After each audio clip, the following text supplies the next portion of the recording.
Make it.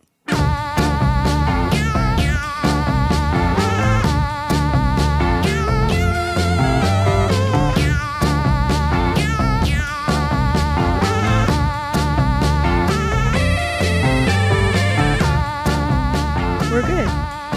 We're good. Are we good? We're good enough. We're good. We're good enough for Bridgetown. Good enough. What does that mean? When I was in high school, track and field, we were at provincials and we had to set our blocks before the race, starting blocks. And then the official comes by and don't make it fancy and asks if everybody's blocks are good. And I said, good enough for Bridgetown. And they thought that was quite funny. So it's become a thing when something's good enough. I know what it means. I'm just wanting you to explain it to the audience there. People can borrow it if they want to. Good enough for insert your hometown. Or just say Bridgetown as well. Welcome to Make It with Mike and Kristen. Where creative people talk about what they make and what making it means to them. That was like a movie voice.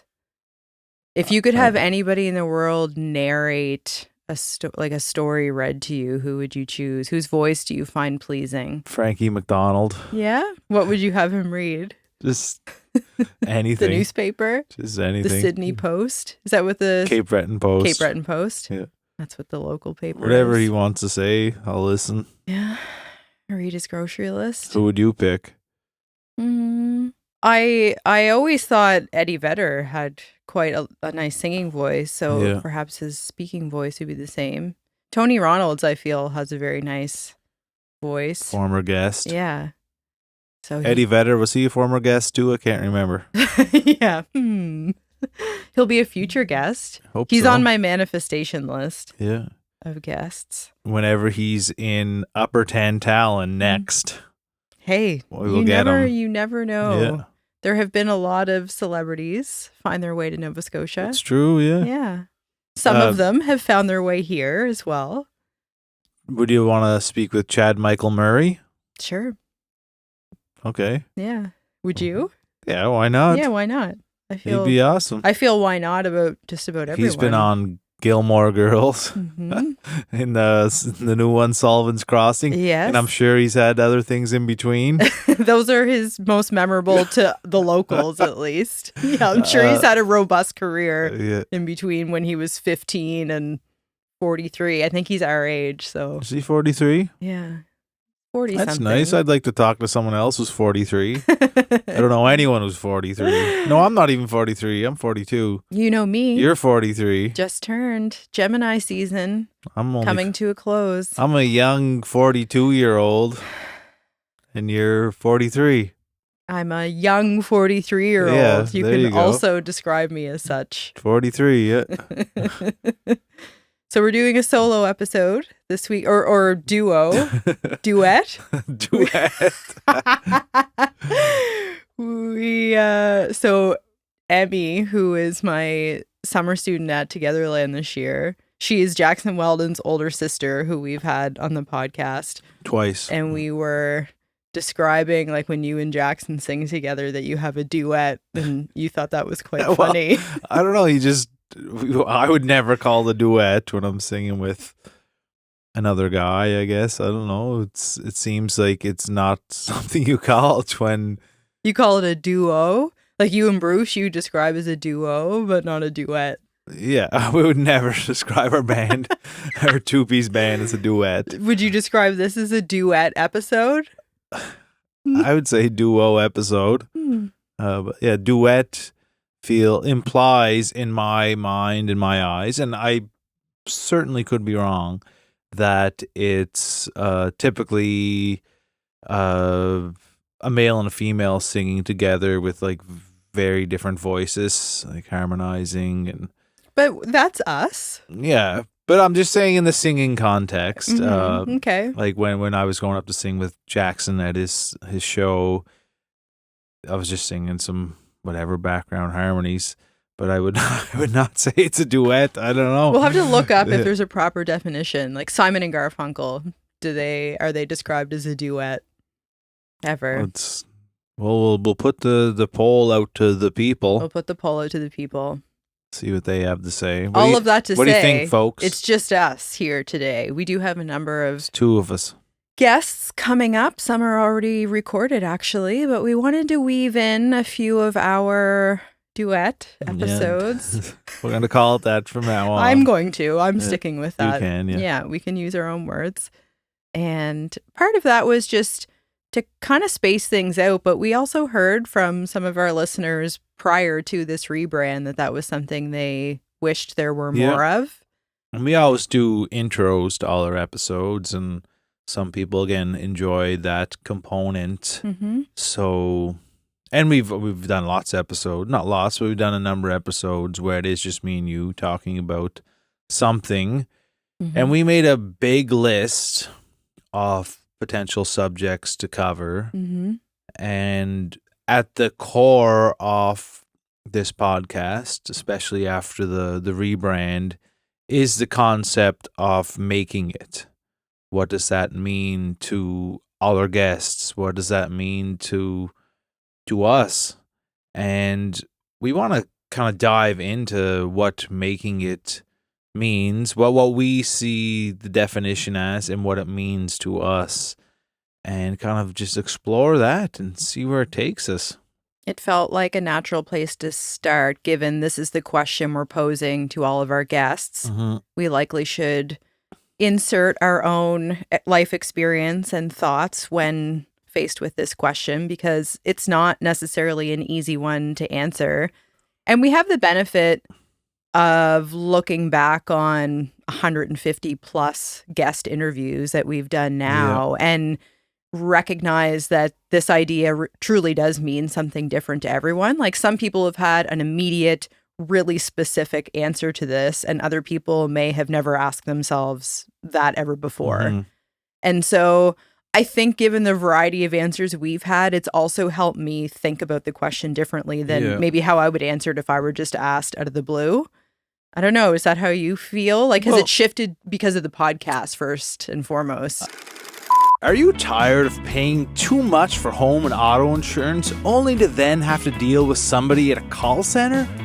Someone different each time you call who really doesn't understand your needs? Yes, I'm totally tired of that. But I happen to know the perfect person to solve this issue. Ryan O'Malley with Allstate Insurance has been serving the community here in HRM and across Nova Scotia for years. I know Ryan too. He provides tailored and customized home and auto insurance plans to help people save money and get the coverage that they need to protect the things that they worked hard for. He understands the local touch that Nova Scotians love and the service they should expect from an insurance professional. Ryan is also a senior sales agent at Allstate, which means he now has his own dedicated service agent, Carissa, to help better serve his clients.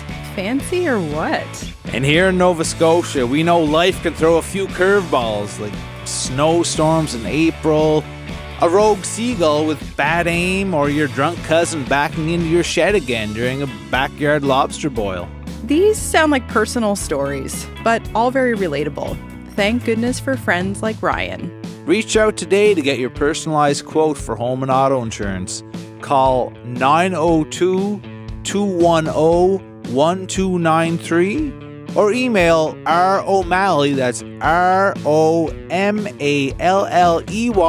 at allstate.ca to speak directly with Ryan.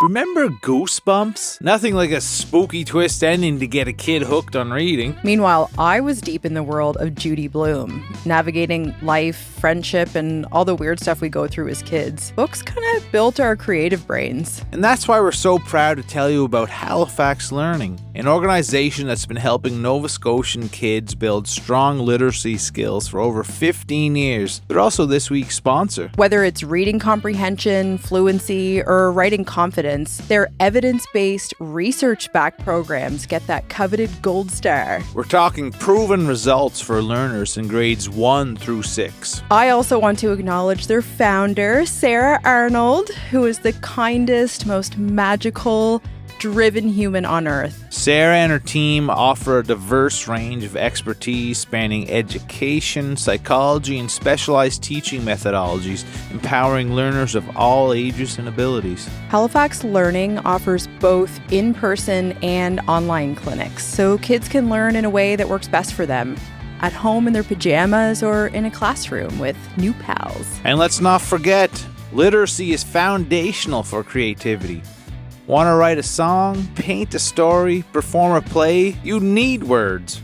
Reading well means making well. They have 3 local facilities in Halifax Regional Municipality and offer both after-school and summer programs.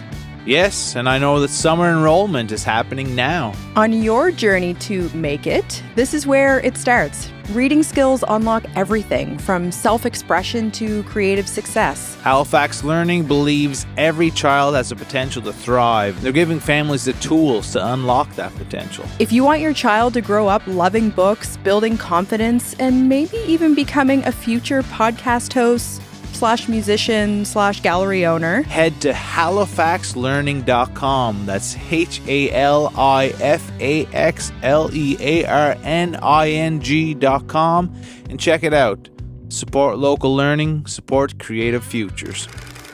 I think it is super interesting in hearing other people's responses because some have a very tangible response, and we've referenced this on the podcast before in one of our very, very early episodes.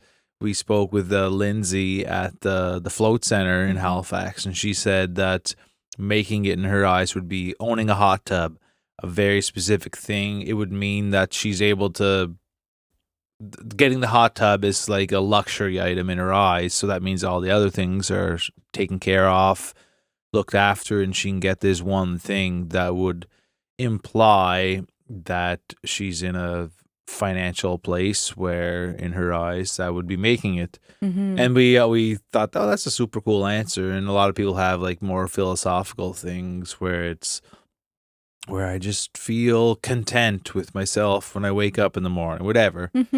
I think that is the beautiful thing about that question, and one of the reasons why we are called Make It is that it is such a broad, or a question that has such broad answers, and everyone looks at it in a different way and thinks about it in a different way. And I guess it's probably important for us to talk about that and how it has changed for us. If, like you said, starting the podcast like this has made us think about it differently. And I was going to ask you how it's changed over time. If you had a different view of success when you were in high school versus now, and how, and I think everyone probably has a different version. Like we are different people, but I guess some people are so laser focused that maybe it doesn't change at all.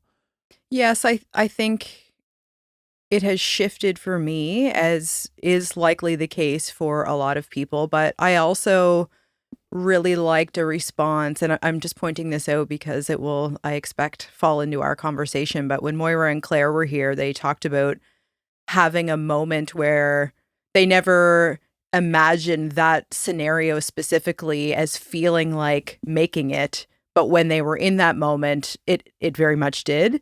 And so sometimes I think whether or not we have this really specific idea, such as the hot tub, we might not know exactly what it is we're looking for until we're there. Yeah. What I find hard about that way of thinking, as much as I like it, is that we're often also given this advice of, if you don't know where you're going, you're never going to get there, type of thing. Like, it's very important to have a goal or an idea of success or making it in effort to pursue that dream or goal. Yeah, that's what some people say. That's what people say. You have to envision it and manifest it, and every part of your waking being is going towards, your energy is going towards that goal and bringing it to fruition. But then you hear of people who never even thought of being a musician, and they just go to an open mic on a dare, and then they're a huge famous musician. Like, there's things that happen. Tara Spencer's story is a little bit like that, where she was asked to to play along, really, and ended up pursuing music, having stepped out of funeral directing to do that. Not I say that like it wasn't like since she was a little kid, this is what she wanted to do, and then had this moment, and so I expect her idea of making it shifted after being there. But yeah, I think that there's different ways people come upon the path that they're supposed to be on, and it doesn't have to be an all or nothing thing your whole life. Like it can be a spur of the moment thing that puts you on that path, and then maybe you're there for the rest of your life. Maybe it changes at some point. But have you thought about the idea of making it in different aspects of your life? So we often have this discussion through the lens of career, and do you feel successful in your career or your life? But obviously that question can be relative to health or family or travel or any number of goals. Well, I think that my career so intertwined with every other aspect of my life that they are just integrated, whether I want them to be or not.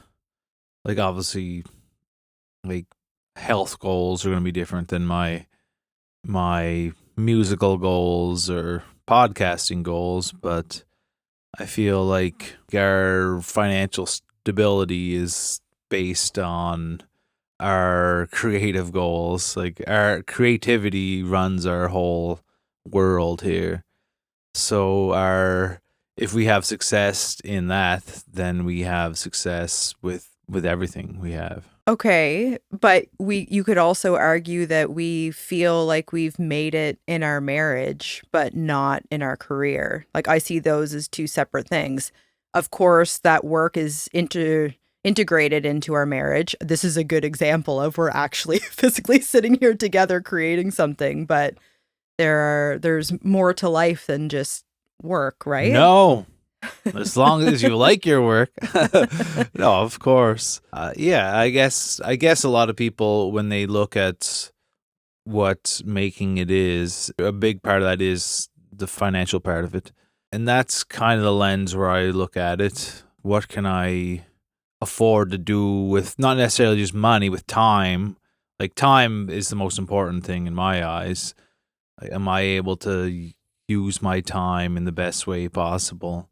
And sometimes having that financial security where you're not worrying about a lot of things, that gives you more of that time.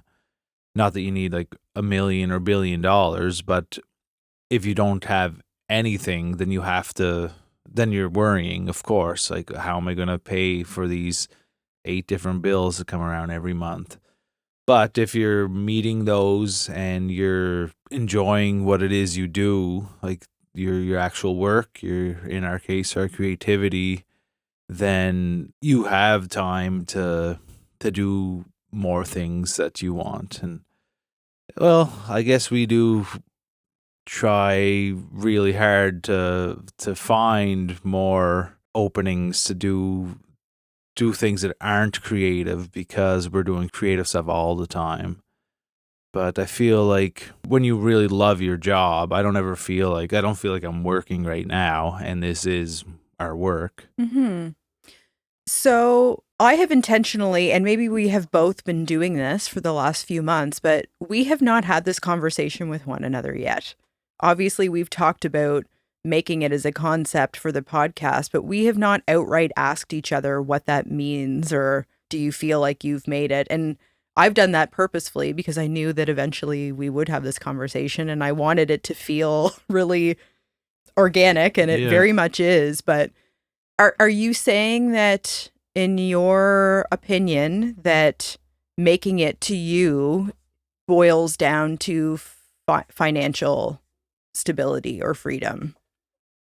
To an extent. Like, again, you can be a billionaire and still be unhappy. Like the biggest thing is being happy.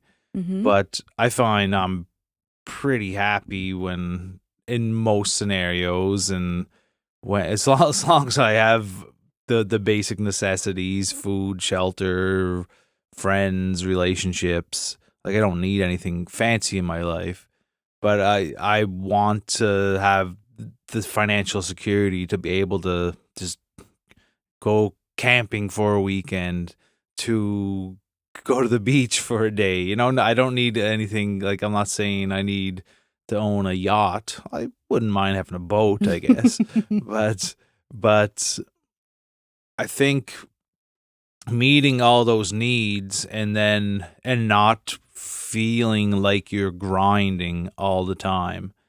And I've been grinding for a long time, and that's why I feel I haven't made it yet, because life, work, everything is still a grind to make it all work. I make it work, but it's hard because you're putting in so many hours. You're doing what I love to do, and if that's how things progress, whatever, it's great. I get to do what I love and survive. But to get just a little bit further along, have a few more breaks, a little bit more success, so it doesn't feel like such a grind. Like I don't have to take I don't want to reference any specific gigs here that I don't want to do.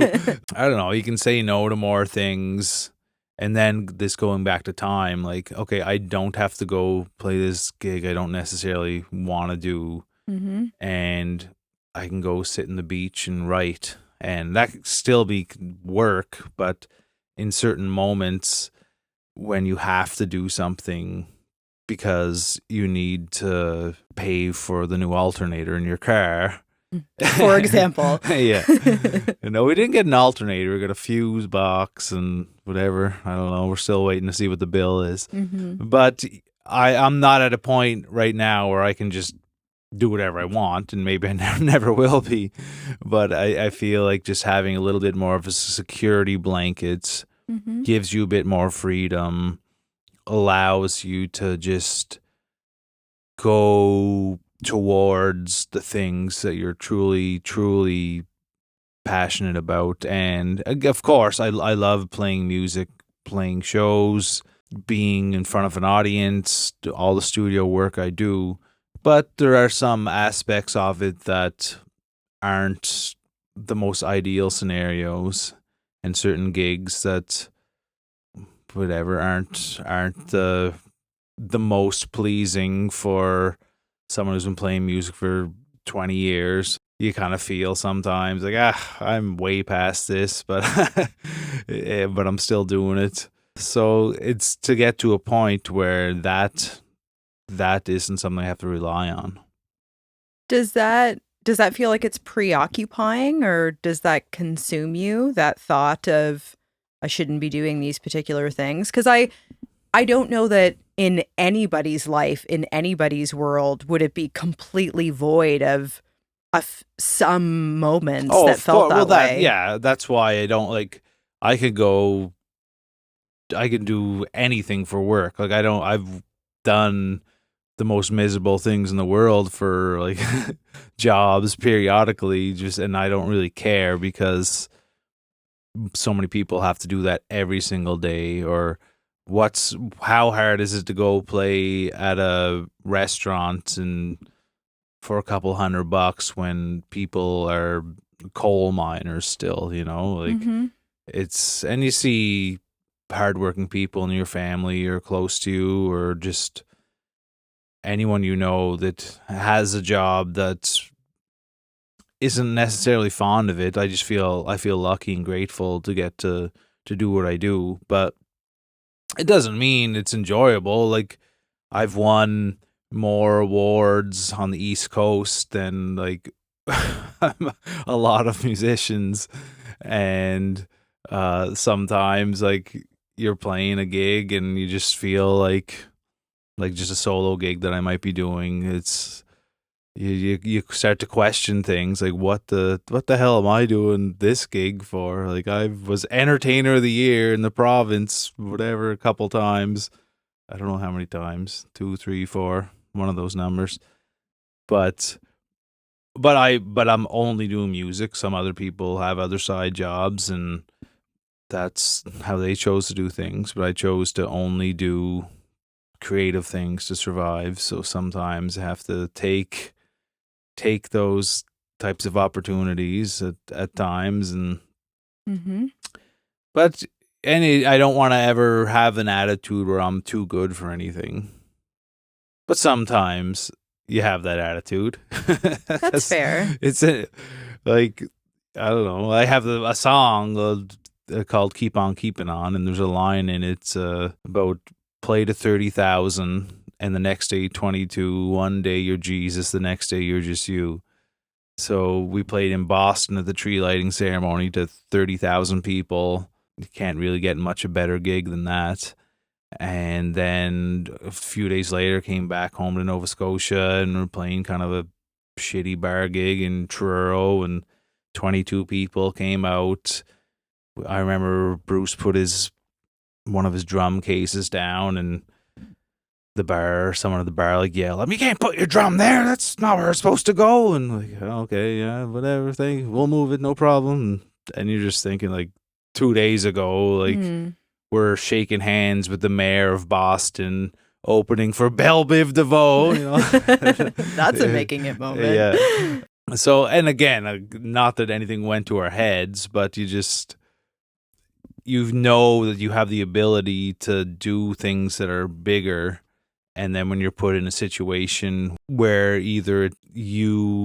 no one's either paying enough attention to recognize what it is you're doing, or there's no one there to pay attention, like that happens. Like, not too much anymore. Like our band has been successful enough to have good enough gigs, so we always have people out. But yeah, there's obviously highs and lows, and that's just the way any creative job goes.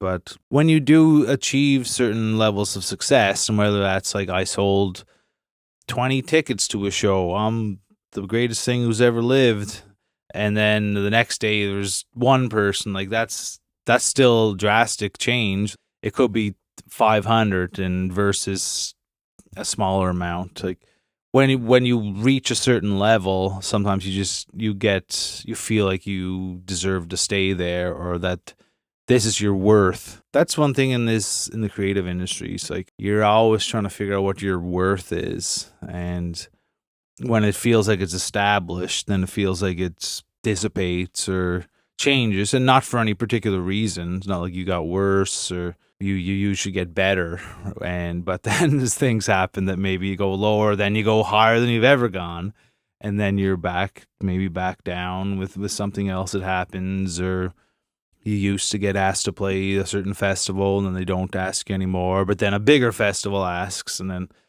you're trying to figure out what am I actually worth as an artist, as a entertainer, as a human, because that can seep into you as well. Of course, your music and what you create and whatever, if you're a plumber, like your business, that's one thing.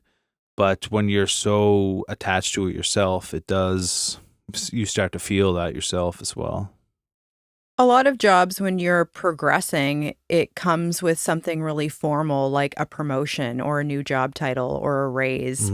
So that sense of worth or value is kind of outlined for. It's actually in a piece of paper that you sign. Like, this is what my value is right now.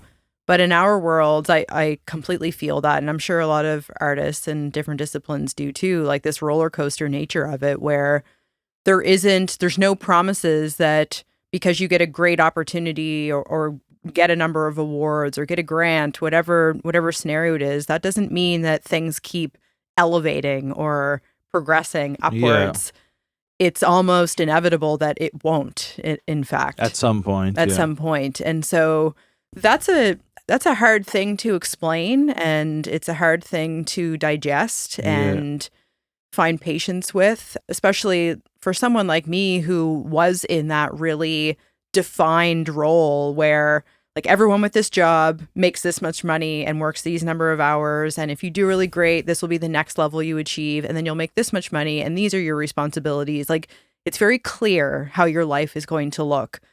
And while that might sound very vanilla, it does satisfy that insecurity that some might feel about things like worth and value and stability. Yeah. And so transitioning into, your world that you're more familiar with and have just described has been really hard to get used to and be comfortable with. Like, that's just, it's the complete opposite of everything I've always known.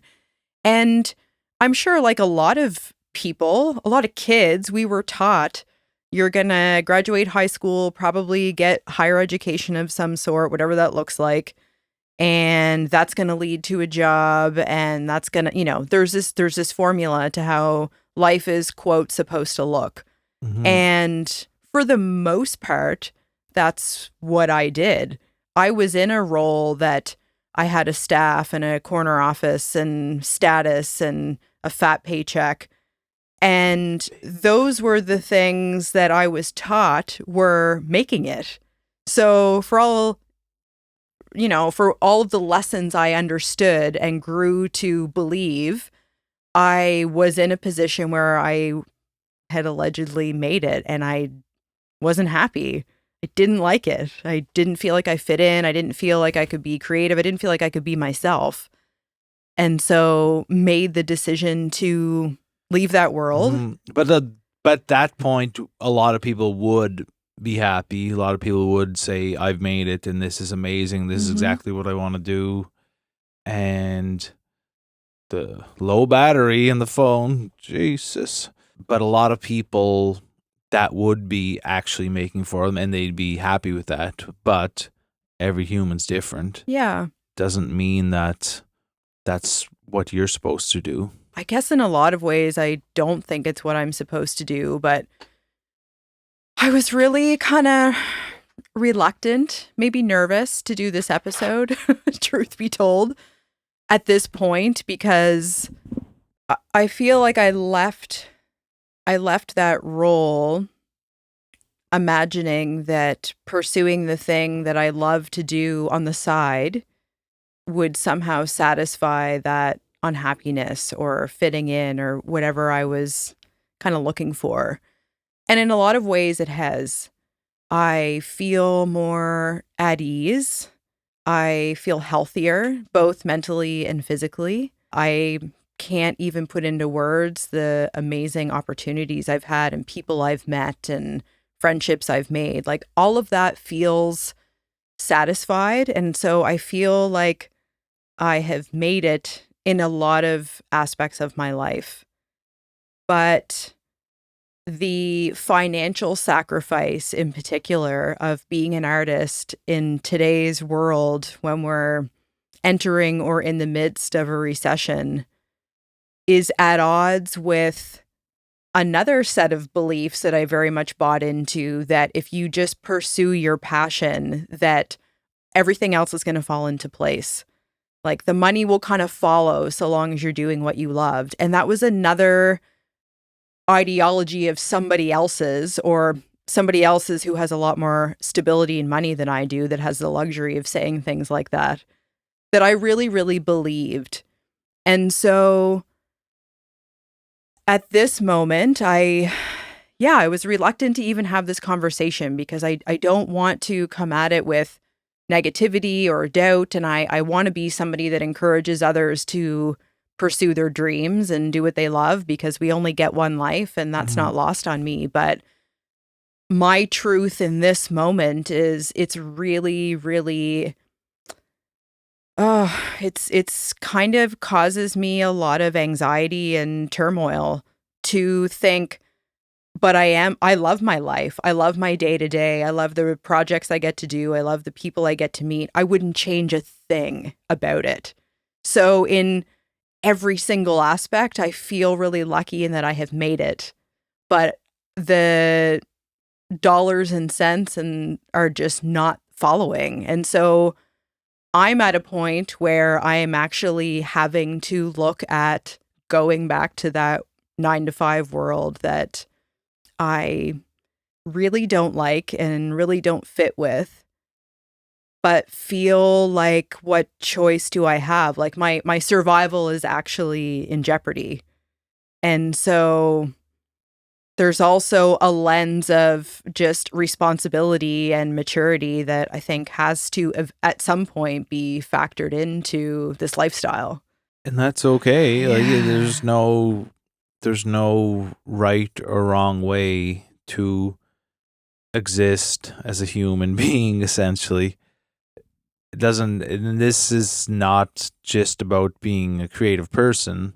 This is about your needs as a human as well. Mm-hmm. And of course, it's nice to do what you want all the time. Like that's everybody's dream, I think. Uh, but it is when it becomes a challenge to survive. Like that's when it does become an issue, and that's okay. Again, It is okay, but I feel a little bit lost right now because spent a lifetime with this narrative or advice that go do all of these things, and once you get there, like, you'll be good. So that's what I did, and I got there and I'm like, but that's not true. Like, I'm not good.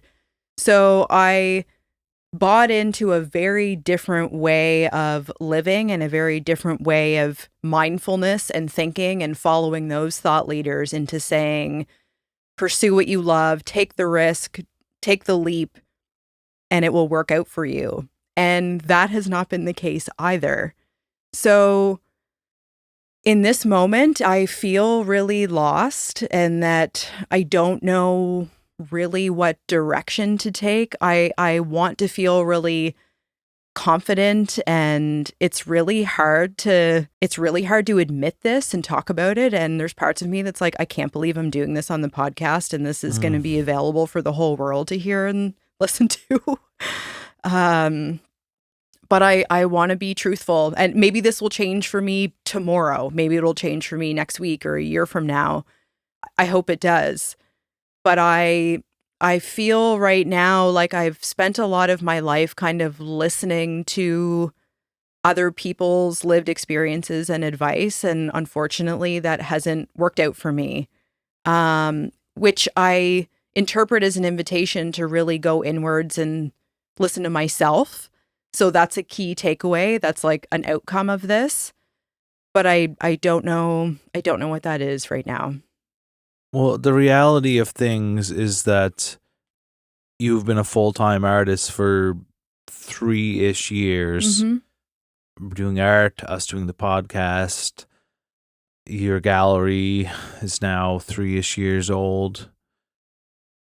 If 3 years into my music career, I decided I'm gonna, try to live in a place I own, pay all my bills with music, with what I'm doing, it wouldn't even have been, I couldn't even come close to doing it. Like I was, whatever, hitchhiking everywhere.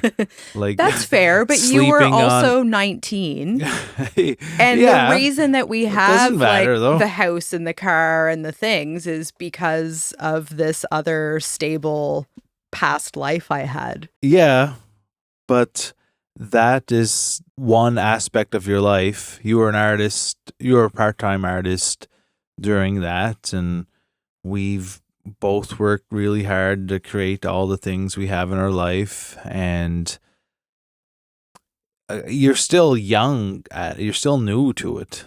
Just say you're still young, period. Yeah. It's hard to accomplish everything you want in that short amount of time. For sure. Like, you're right. I'm still trying to figure things out, as is Mick Jagger. Like, every creative person, every person in this world is taking things one step at a time. You get to a certain point, then you figure things out. You get to another point, you figure things out. And there's a lot of moving around and navigating and shifting and new thought patterns and new ideals and new visions and new versions of making it.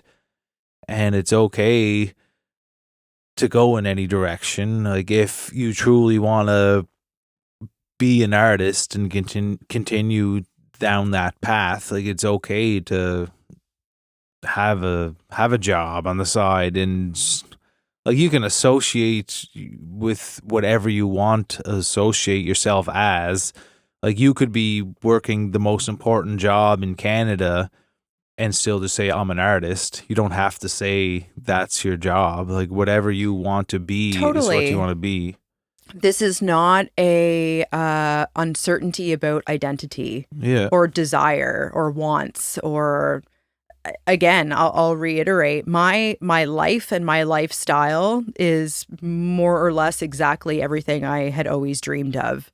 So in that regard, I've very much made it. And I feel like we work really hard and we're kind people and we're talented. And part of the challenge that we're facing is the economy that the whole world is dealing with right now. Like, it's not personal necessarily, where it starts to feel uncomfortable or upsetting is that I believed something otherwise. It was almost like my spirituality. Like, this is the way that I think.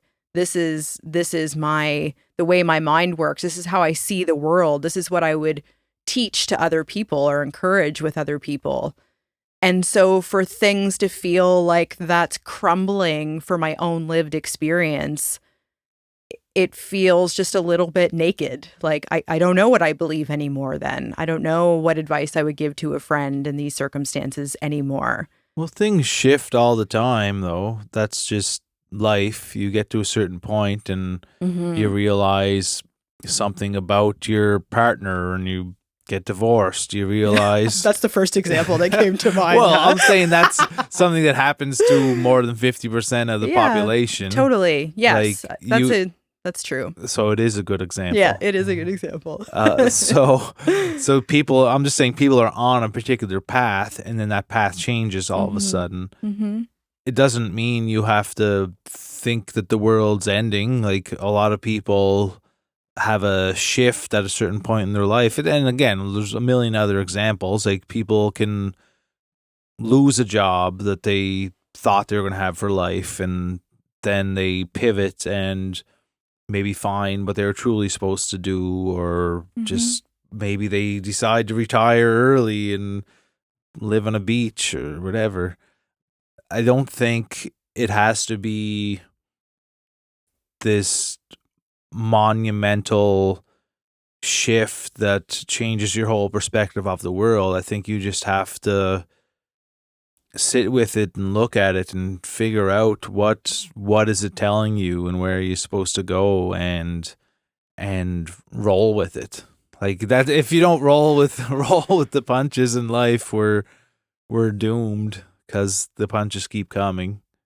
Yeah, I agree with you to some extent. And this isn't in every aspect of my life. This is only my livelihood. Yeah. Like, I feel fantastic in so many other ways, and like I feel great, actually. But I hear you, and I agree that you do have to have some flexibility and just accept that this is the way life is sometimes. I've had so many moments of that. I mean, at middle age, of course, we have had this proven to us time and time again. But I also think it's okay not to expect for every roadblock to have this sunshine and rainbows outcome. I don't think we need to force ourselves into thinking that, like, this is for a reason, and maybe that means that there's going to be a better job on the other side. Like, maybe that's true. Maybe that's the case. What I'm saying is that in my experience and in my past, I have followed those types of pieces of advice, and it didn't end up being true for me. And so I think rather than continuing to listen to everybody else's opinion, it's better for me to just go inward and think about how this is going to unfold in my life on my terms. Yeah. Yeah.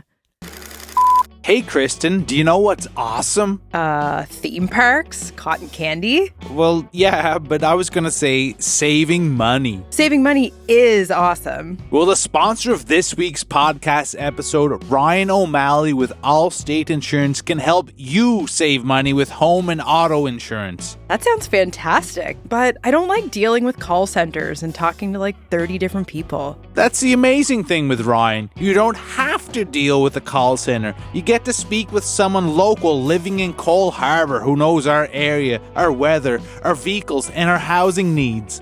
Ooh, I love the sound of this. And with the money we will save through bundling our insurance with Ryan, you can take me to a theme park and buy me cotton candy. We can buy anything you want with all the money we'll save. I'm sold. Sign me up. How can I get in touch with Allstate Insurance? Well, you can call Ryan O'Malley at 902-210-1293 or email romalley@allstate.ca. And he's been a fantastic supporter of local arts in our podcast, so we really give the thumbs up to Ryan. Thank you, Ryan, for helping Nova Scotians save money while protecting the things that matter to us. And we've been talking about this, obviously, outside the podcast a lot the last little while. Mm-hmm. And we talked a lot about values and what it is you truly value at this stage of your life. And what matters most to you. Do you want just your time and freedom to be able to do what you want? Sure, that's what I want. Okay, then you have to sacrifice these other things. Or do you value having more money in your bank account that allows you to have stability, that's the word, in your life? So looking at those values and finding out what is most meaningful to you. But do you think it has to be one or the other? No. Okay. I'm just saying, like, I don't know. I've always wanted to play music and work in the music industry in some capacity as either just performing or working in the studio and on music. I was at one point in my life, I would just do anything for that. Like I said, I'd hitchhike anywhere. I didn't care. Like, I don't have a car because I need to spend time improving as a musician, practicing, writing songs, doing all these other things that would take like, I could have got another job or finished my education, got a degree, worked. But in my eyes, I valued being a musician more than all of that. And that was the most important thing to me. So if I make that choice, I have to be willing to sacrifice those other things. So when I'm hitchhiking and it's pouring rain and it's the most miserable moment of my life, I just laugh about it and like, oh, well, here we are. This is what we're doing. This is the situation I'm in right now. Yeah. And would just try to roll with it. Still doesn't mean it doesn't suck in the moment, but I made the decision that this is what I want to do, and I'm going to make the sacrifices I have to get to a point where I am now, and I can survive at least a little bit better than that. I'm not saying that's what you're supposed to do. I'm just saying that's me picking what my values are and going after that. Like, that's not, again, the advice. I'm not giving that advice that you have to just pick it and go 100% for it. But you could say, well, I value stability a bit more, and I value time with my friends, and I value having my gallery that creates community. Okay, how do you have those three things balanced in life? And like, okay, you might need to pick up that part-time job. You might need to do more paintings or charge more at your events. I don't know. I'm just rolling things off the top of my head here. That doesn't mean it's right, but I think it's picking the values and really realizing what it is that you need to do to make those things actually work out. I admire the conviction you have in the path you have chose. I wonder, because you have shared that you don't feel that you have made it, if that impacts the way that you feel about having made those decisions. Like, does it matter to you if you never get there? And for you, like, is there something attractive or that you're used to? Maybe it's even comfortable now not to be there, not to be in that place of comfort. Well, I feel like I've come so far from where I was that in a way I've made it to a certain extent, but the hedonic treadmill that just keeps perpetuating things and putting the goalposts further apart just forces someone like myself and a lot of people on this path to keep trying to go for the next thing. Like, of course, I feel very comfortable and excited about the life I have and the things I have in my life. But like I said, I just want some things to be less of a grind. Mm-hmm. And so have you thought about, like, what exactly does that mean? Does it mean I have 3 days off a week? Does it mean I have this number in my bank account? Like, do you have something really measurable in mind? It's not, and I probably, if you ranked all humans on Earth, but how much they care about money, I would definitely be in the very, very, very bottom percentile. Like, I don't give a shit about money. Of course, I like having guitars and gear and stuff, but I don't think about money until I realize, oh shit, I need money now for this thing. But you don't care yet. This is your definition of success. No, it's not. It's the because we need money to exist. Mm-hmm. Like if universal basic income or something like that, or whatever, had a rich relative just give me enough money to survive and not feel the pressure. Okay, I have to go post on social media today so we can get more views, so more people might come to a show, so all these things can happen, and you're thinking in the back of your mind that you need all these little things to work out so this particular show might sell tickets and you get enough money so we can do the things that we do. Yeah. It's not, again, I'm not trying to become wealthy, and I'm not against it either, but I wish you were. No? but it's just, of course, I need to consider money. I don't have to have it be a big component in the materialistic side of it, but we have to pay our mortgage. For some reason, got 2 power bills in the last week. It doesn't make any sense, but and I'm like, why does that happen? Why do I have to spend $2,000 in 1 week? And our car, like, these things, like, again, if we had enough money that when these things happen, I don't have to think about it. I'm not going to go out and buy a Rolex. I do the things that allow me to exist, having a car to get to gigs, having the gear to produce songs and write songs. Like, I want that. And I guess in terms of materialism, like, I do care about that stuff that allows me to do what I do. And I feel exactly the same way. Like, I don't think I question my values. Like, you know me, I cry every Wednesday night at Togetherland at open mic because somebody is getting up and being courageous and being vulnerable. And it's like the most moving thing to me to witness that and to be in a room of people that have made friendship and have a sense of community. They don't feel lonely anymore. We're creating art together. Like, I am so deeply impacted by that on an emotional level that it's really, really hard to think about it not working out. Like, how could I possibly be more valuable sitting in an office? I know I'm not. And that's why those Wednesday nights at the open mic are free.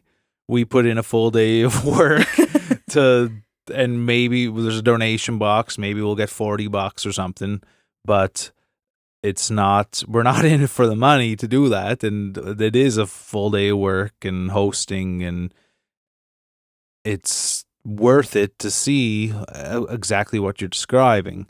And a lot of other people would say, fuck that. I'm not spending a whole day doing work and I get $40 or nothing.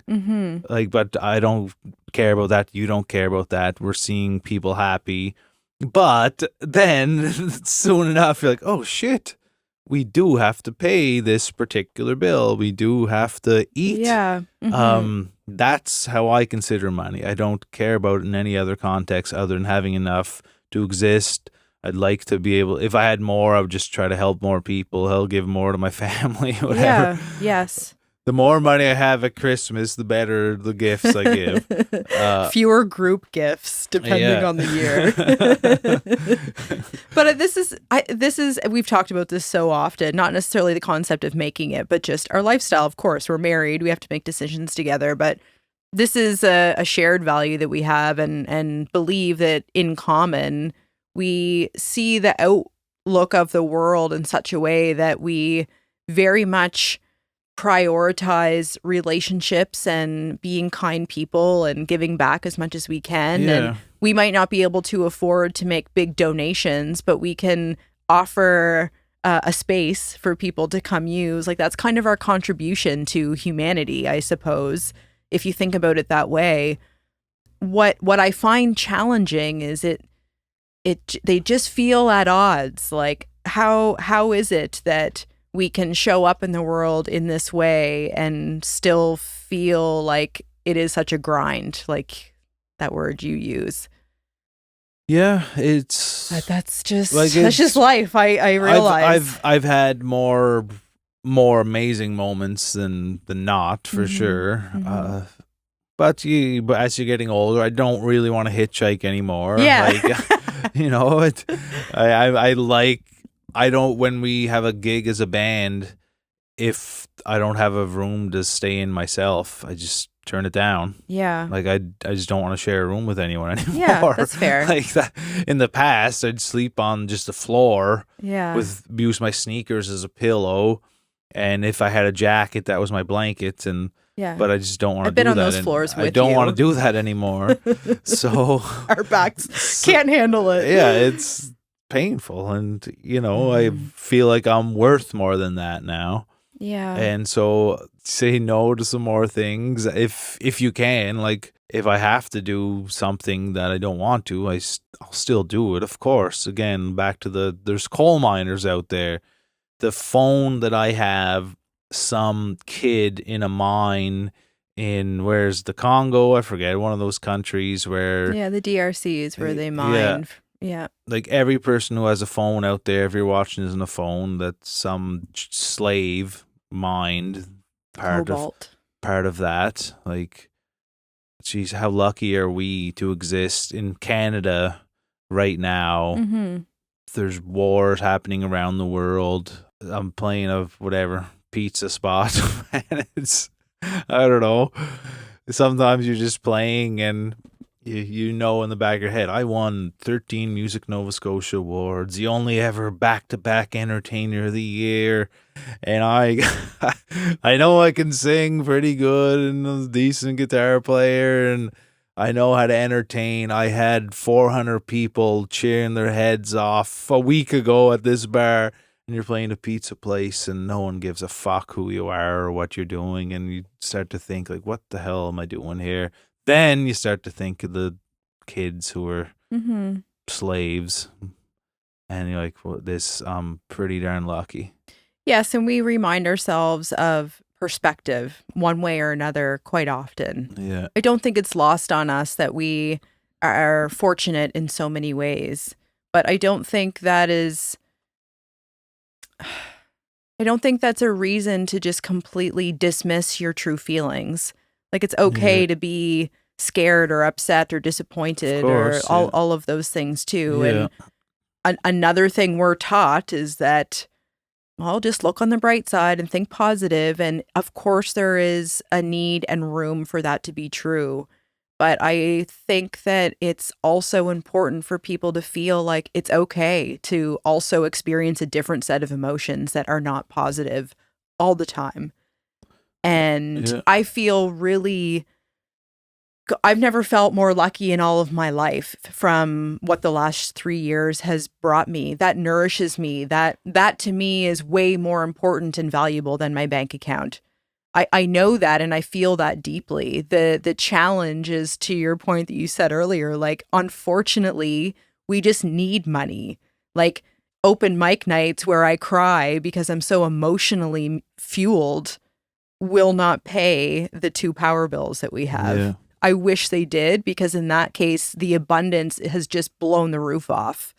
I feel like more fulfilled than ever in my life in so many ways. I feel physically really strong and healthy right now. I feel still so in love with you after 10 years of marriage, and my friendships. Like, the people in my life are just salt of the earth, like high quality. Doing this podcast and meeting people that have just inspired me since I was a child. Like, the list goes on.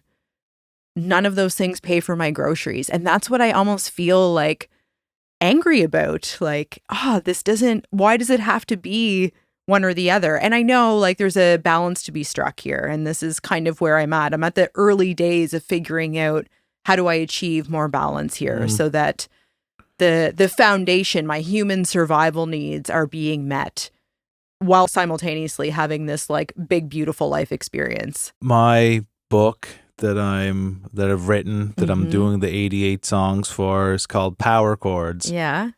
And a power chord is a type of chord you play in music. It's pretty simple. A lot of rock songs have power chords.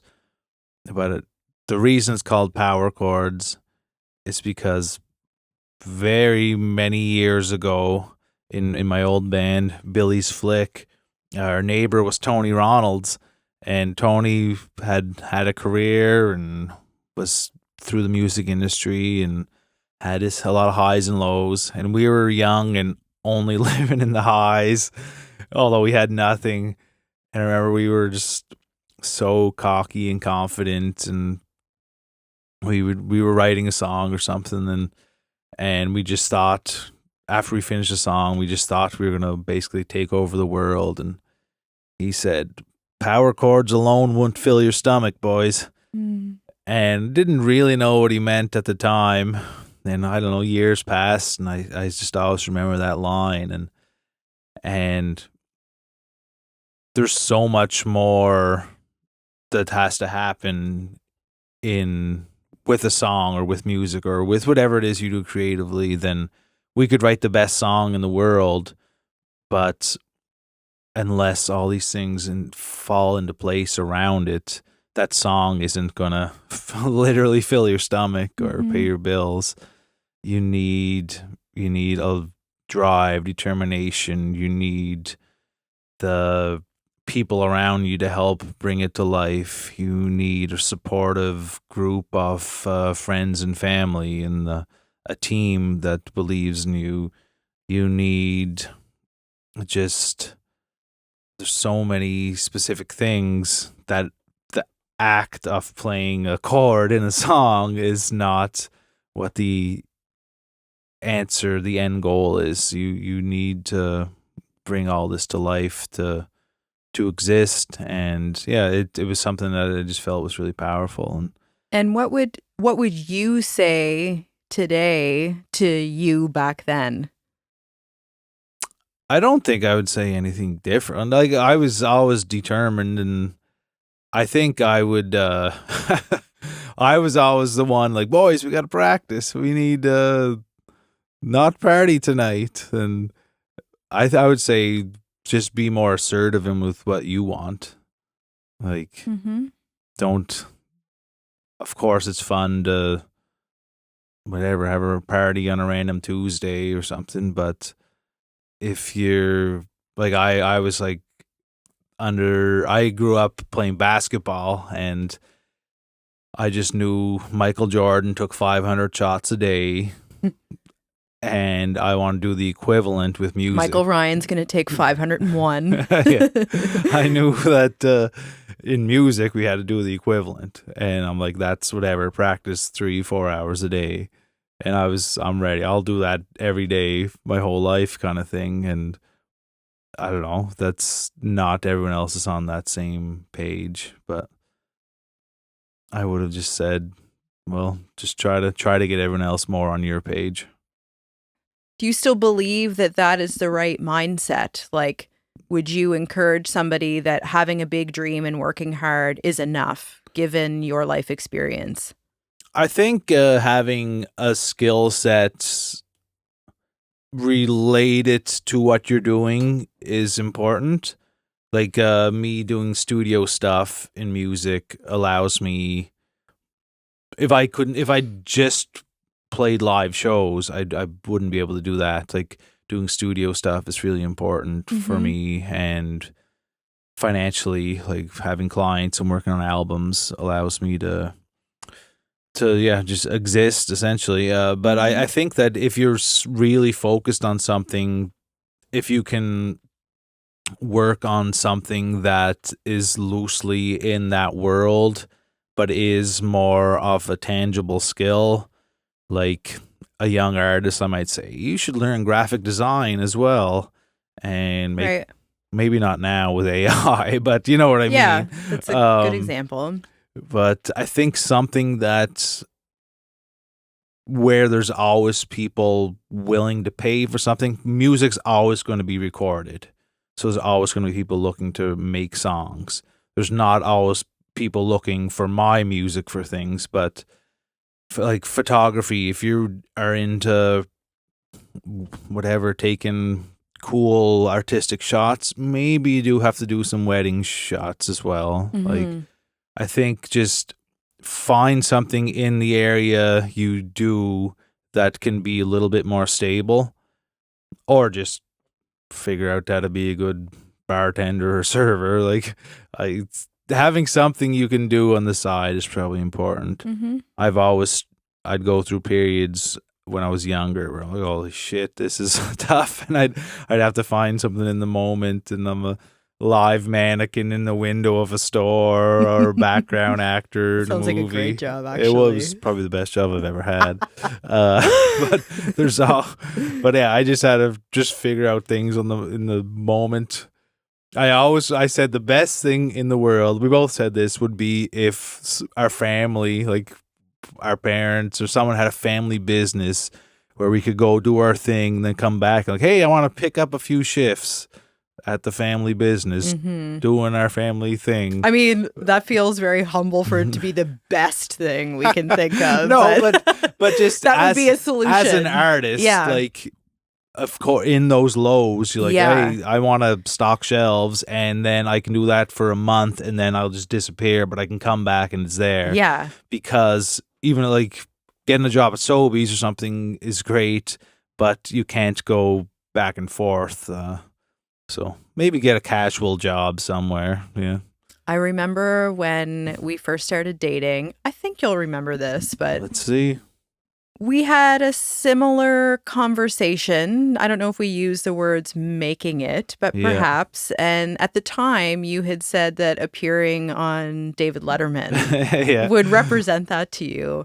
So I wonder how you feel about that now. He doesn't have a show anymore. Well, he has like a solo interview show now. Yeah, but the concept, okay, like Jimmy Fallon then, or like whatever. Insert whomever late night talk show host you like. But like, does that still resonate with that idea from 15 years ago?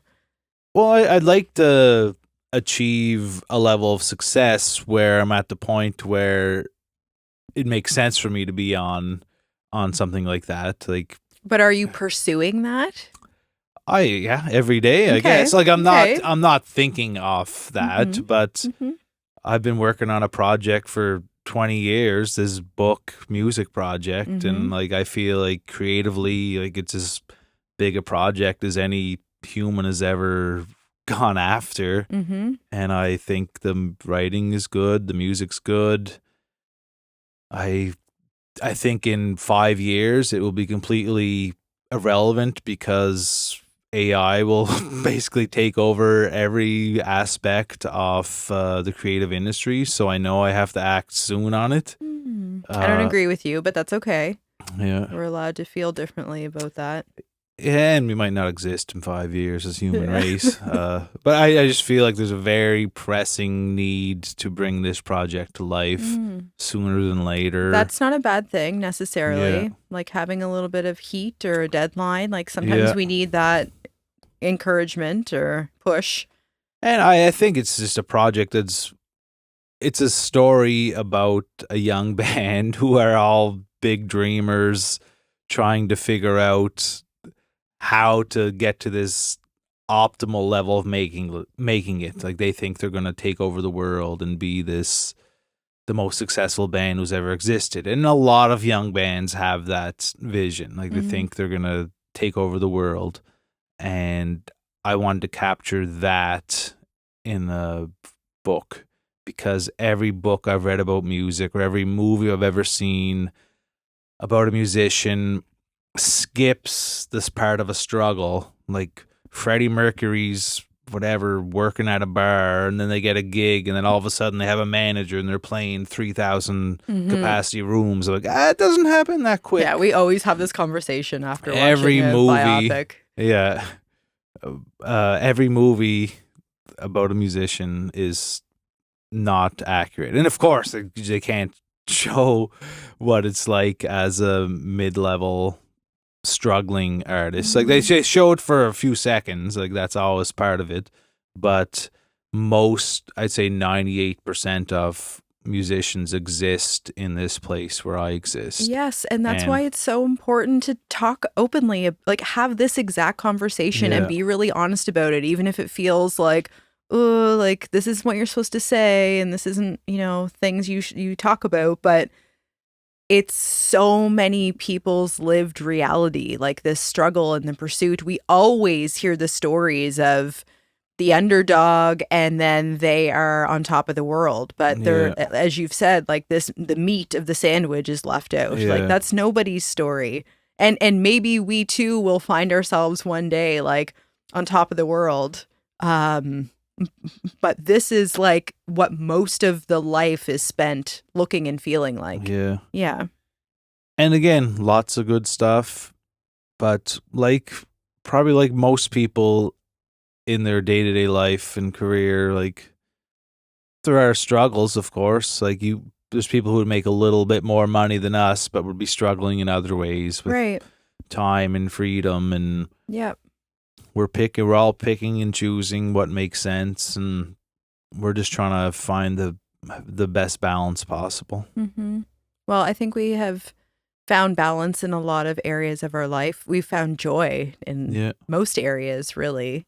And it's very normal for us. Like, this is just our thing. This is just our struggle. Yeah. And everyone has that look differently, but likely not completely absent. That's just not human. Yeah. And this, like, obviously we're speaking from our perspective and how we live and the world we live in. But again, nurses have issues, teachers have issues, everybody's struggling in some capacity, and that's what makes us human. Mm-hmm. Like we're just trying to figure out how to live the best life we can and exist with the most joy in our lives.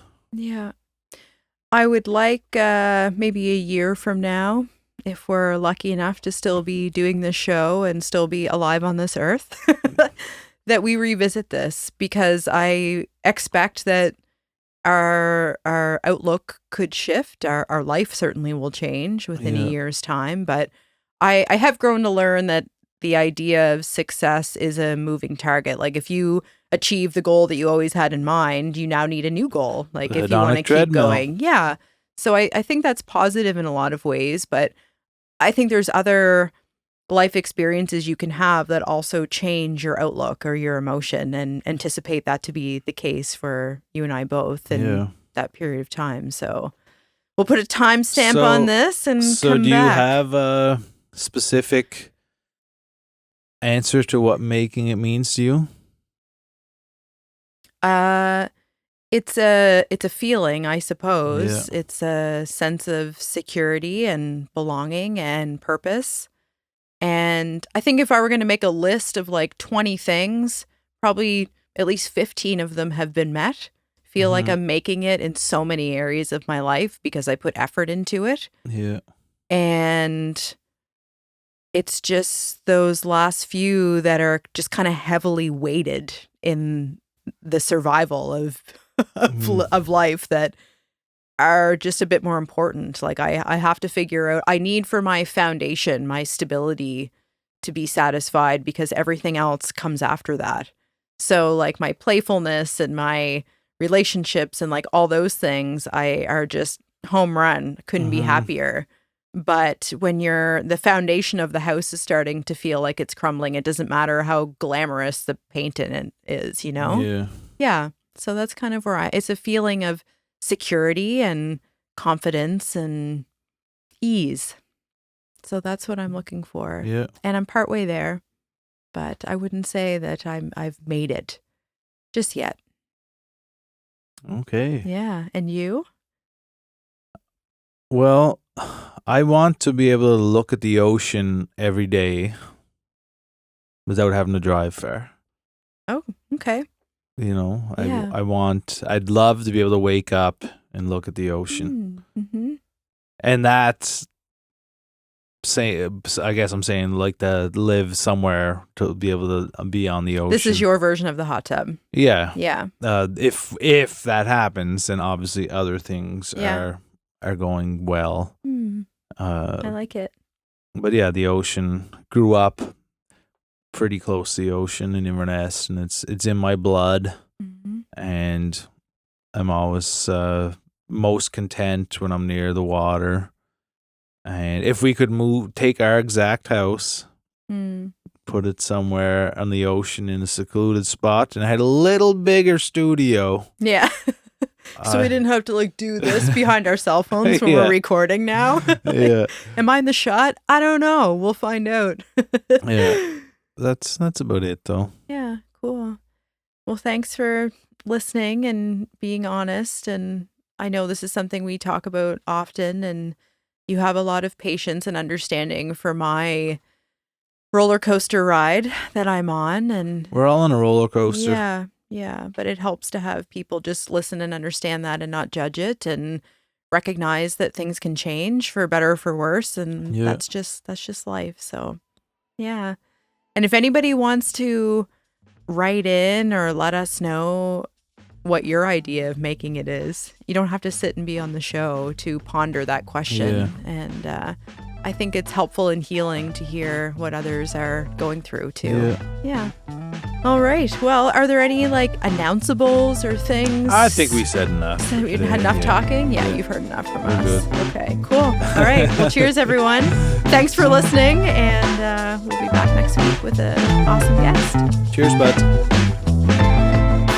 Make It with Mike and Kristen is recorded and produced by Michael S. Ryan at Hot Jupiter Sounds. Intro and outro music by me as well. Cover art by Emily Rankin at Take Note Graphic Design and photography by Candace Moore. If you cool cats want to help us out, the best way to spread the word is by telling a friend about us. Tell your mom, tell all your buds. Word of mouth is still the best way to reach people. It's free for you and helps us immensely. And if you're into it, you can like and subscribe and all that stuff too. Another way to support us is through our Patreon. We have a number of super fun tiers and perks like bonus content, handwritten postcards, creative coaching, and so much more. Find us at patreon.com/Mike and Kristen. For the makers, the dreamers, and the figuring it outers, have fun trying to make it out there, friends.